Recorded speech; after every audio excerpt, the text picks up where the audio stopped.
riding the technology roller coaster while navigating the corporate jungle. Our closing keynote from Managing Director of Mercury FM. Please welcome Mike Cant. If there's anything that has illustrated the complexity we face, this was it. I had a colleague who kindly did a report for me where she counted every single application, every single item of technology, and she sort of gave up over about 200. So the level of complexity we face is beyond anything that has pretty much ever faced humanity in the last, well, probably thousands of years. And the reason that I've got riding the technology roller coaster and navigating the corporate jungle is that I'm going to just walk through some of my experiences in terms of the corporate view. We've had a whole day of, let's call it client delivery side, that entire day where we looked at the technology in great detail, in relatively great detail. But the bit that really is going to make the difference and that rounds this off is, what are the corporates going to be doing with all of this? What are the people who are going to be spending the money and the investment going to be doing? The answer is that with this level of almost chaotic technology improvement, they are going to respond in a number of different ways which we will not expect. So let me try and illustrate this by looking at it from the corporate element, the corporate side. Now, what we do have is an enormous amount of challenge going on.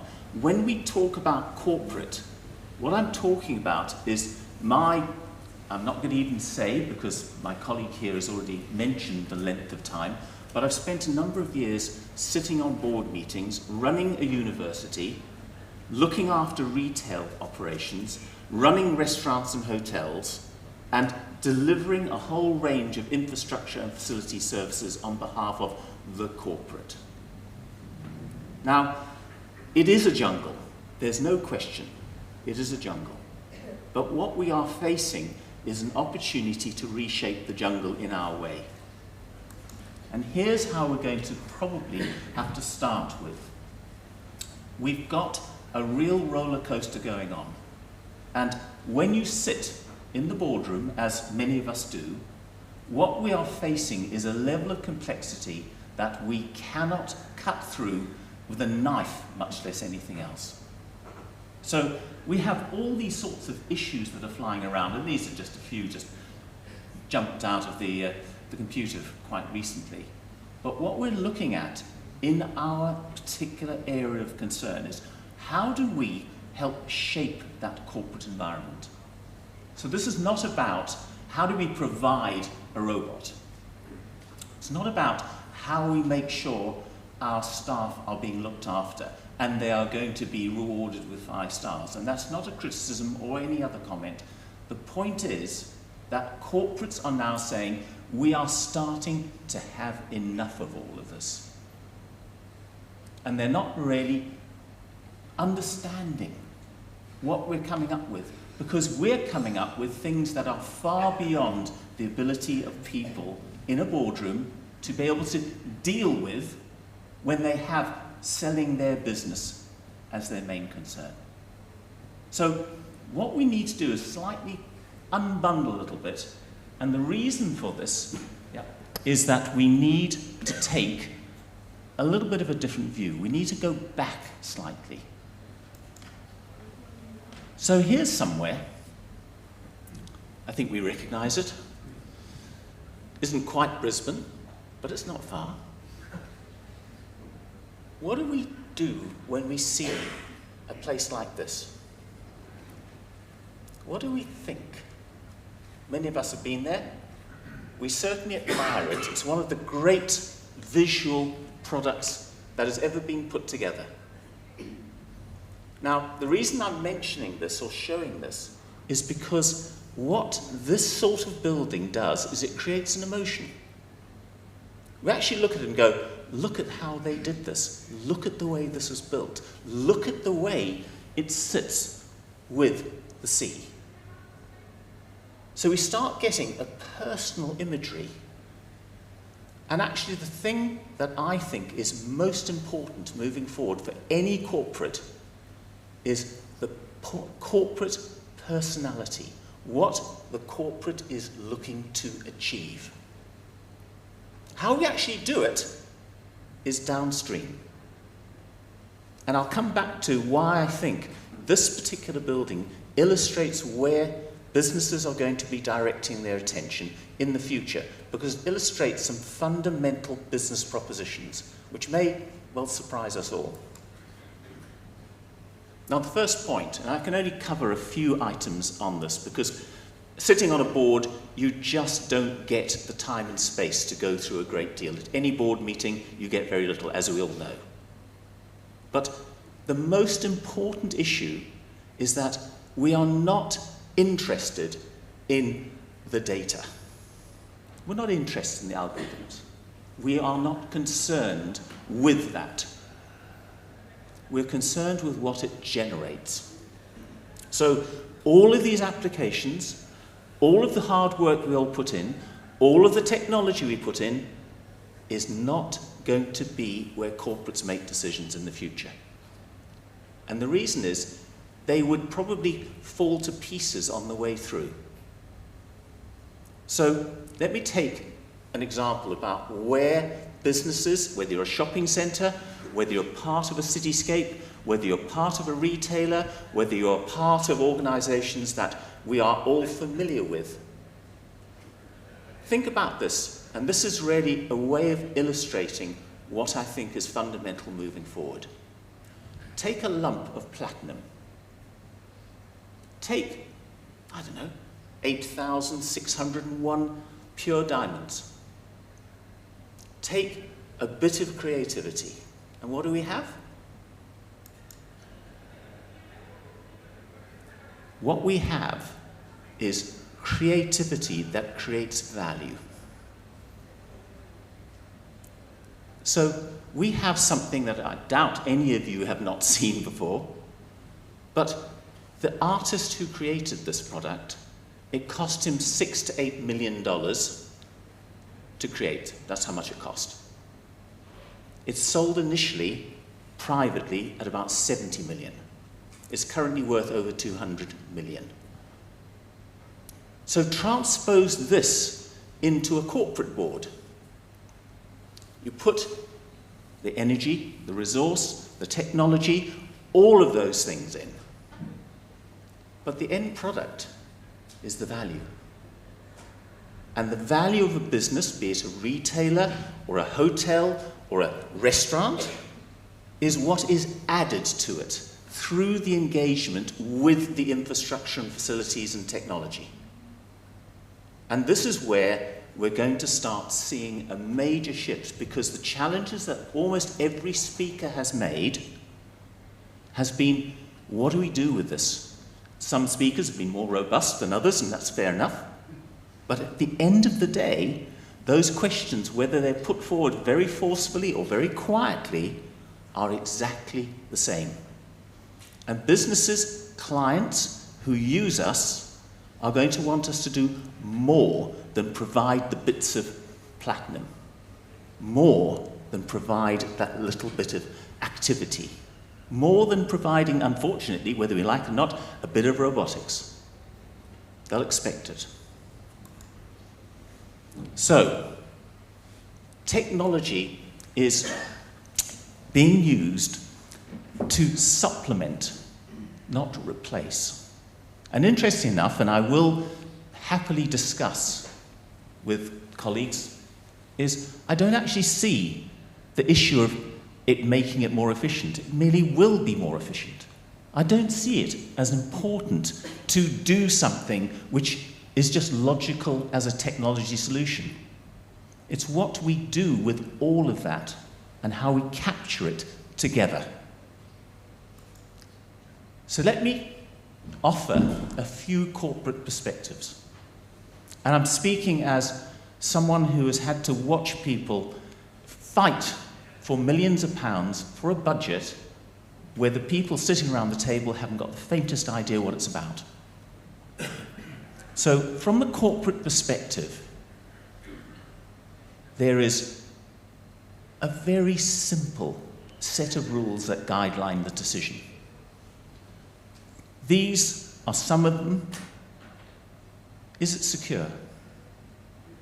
Fundamentally, in one speaker alone, he mentioned 35 different applications, all of them feeding into the system.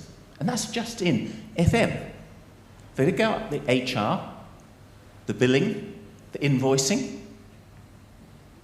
So we're talking about, in a simple organization, maybe 1,000 retail operations, we're talking about thousands of applications. The refrigeration units, the bread slices, the tills.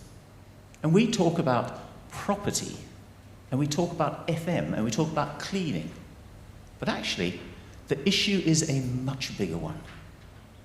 And we have to accept that unless we actually raise our particular vision, we're going to end up with a platinum, not the entire sculpture. Secure. Absolute security. And one of the speakers was discussing this issue of when you lose a contract, do you move forward? What do you do for that?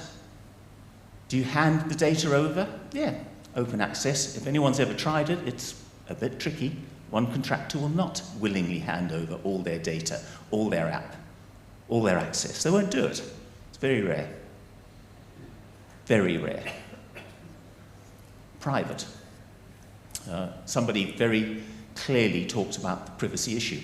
The privacy issue at a corporate level goes way beyond making sure the data is there, making sure somebody securely put it somewhere. Goes way beyond that. Accessible. We have so much access, we don't know what we're doing with it. So the technology is technology that pushes us into a frame where we have to step back. And we have to step back pretty fast.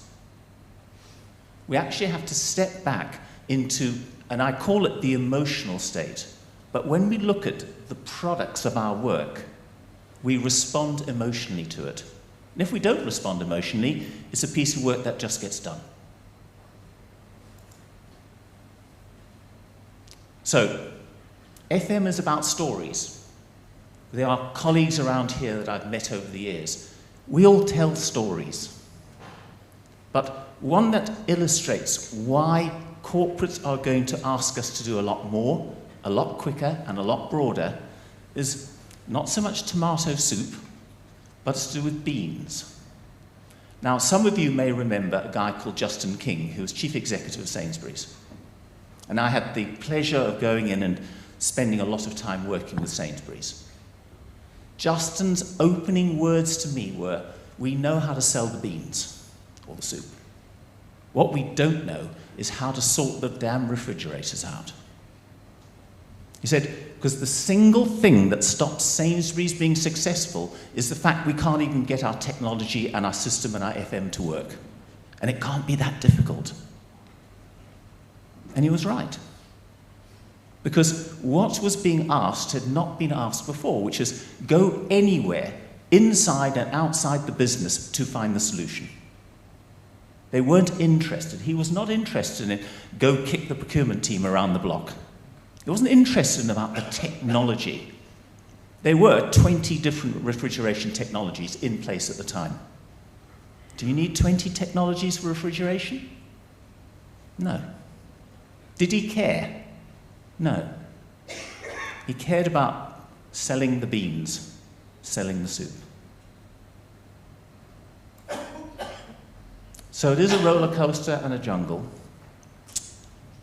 The issue that is going to face us all is that we will not be seen credibly in the future as influencers, much less decision makers, unless we embrace a much wider framework.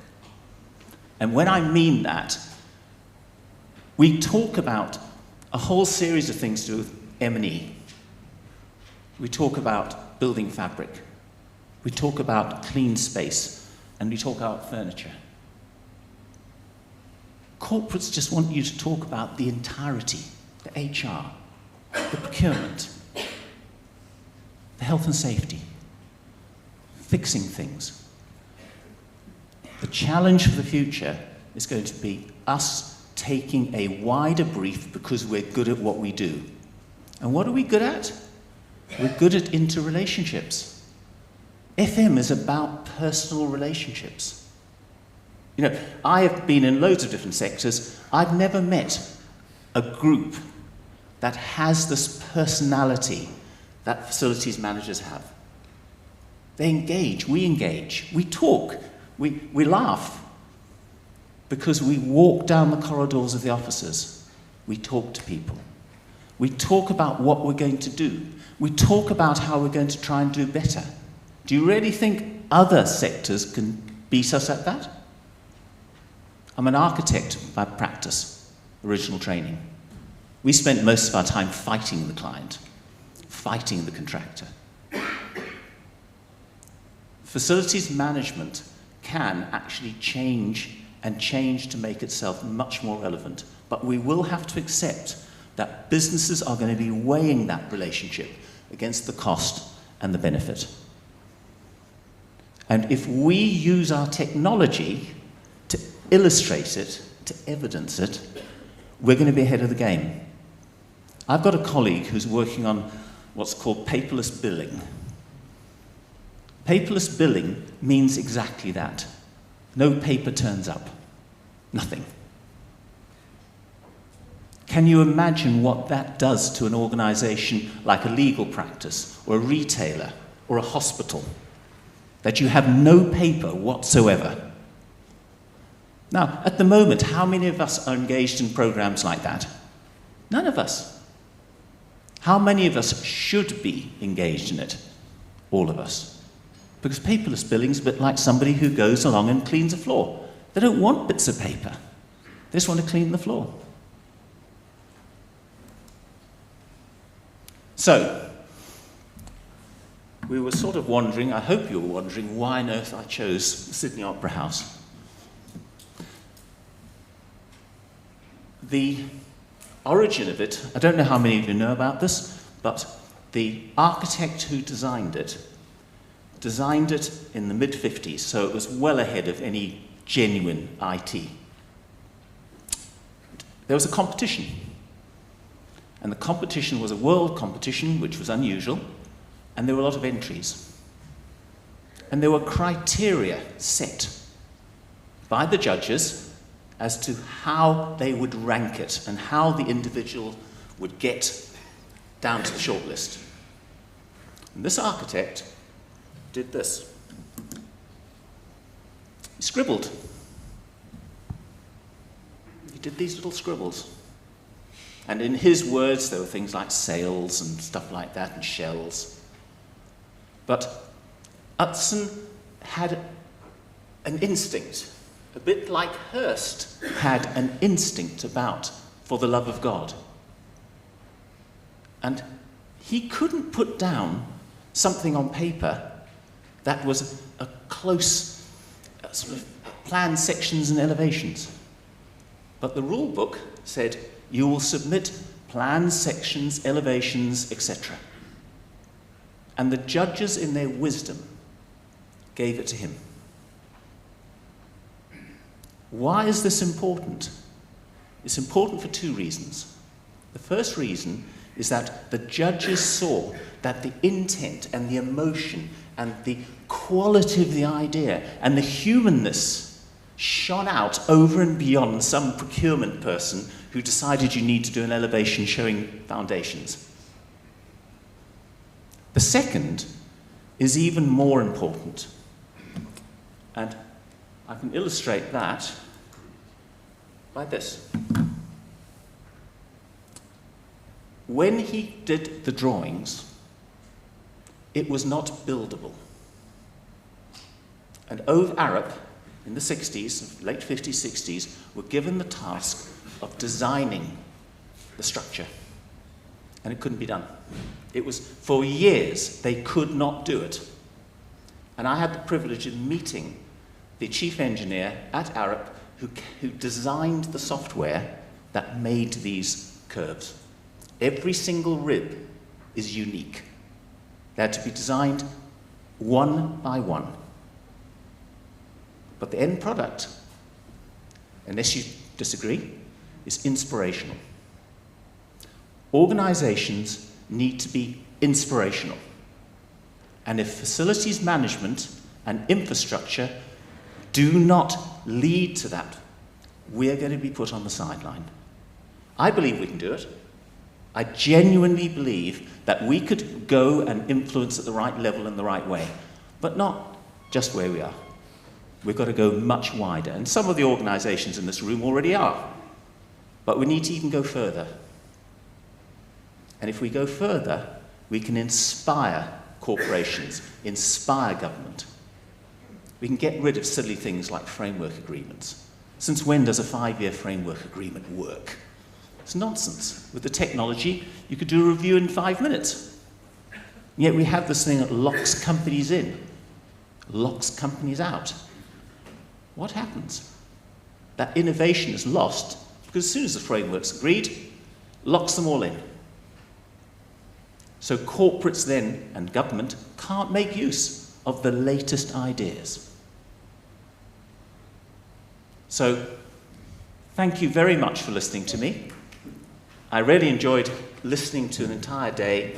I think there was some incredible stuff going on, but I would hope that we all look just that little bit higher and wider. Thank you.